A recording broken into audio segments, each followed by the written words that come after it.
Okay. Come on, you're fine.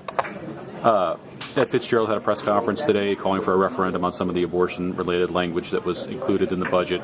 There's been some criticism among opponents of that language that it wasn't thoroughly vetted. It was shoved in at the last minute in the dark of night, to use their words. How do you respond to that kind of criticism? Was this stuff thoroughly vetted? I think the facts, would be helpful here, because when people talk about things, that doesn't necessarily make them an accurate representation, and that would be the case here. If you look at the facts of what happened, there have been bills that have been considered over a period of time, significant periods of time, that have aspects and components that were actually drawn from to place in the budget, and that was done in the final consensus building process of what the final budget was going to look like that would be recommended to the members for their choice. And they were not without opportunity to, have some consensus building on this.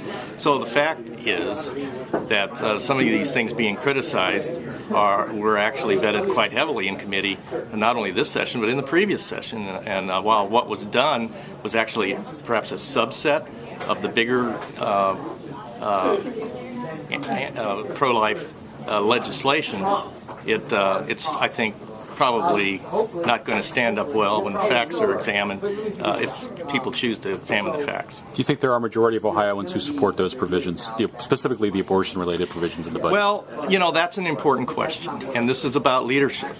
And the question occurs, I think we all need to ask ourselves the question of who are the least of these, and do they include unborn children? It's many of our view that they do. Ed Fitzgerald made an interesting point about the Rape Crisis Center language. Democrats, along with Republicans, unanimously passed that separate bill. Now they're very critical of it.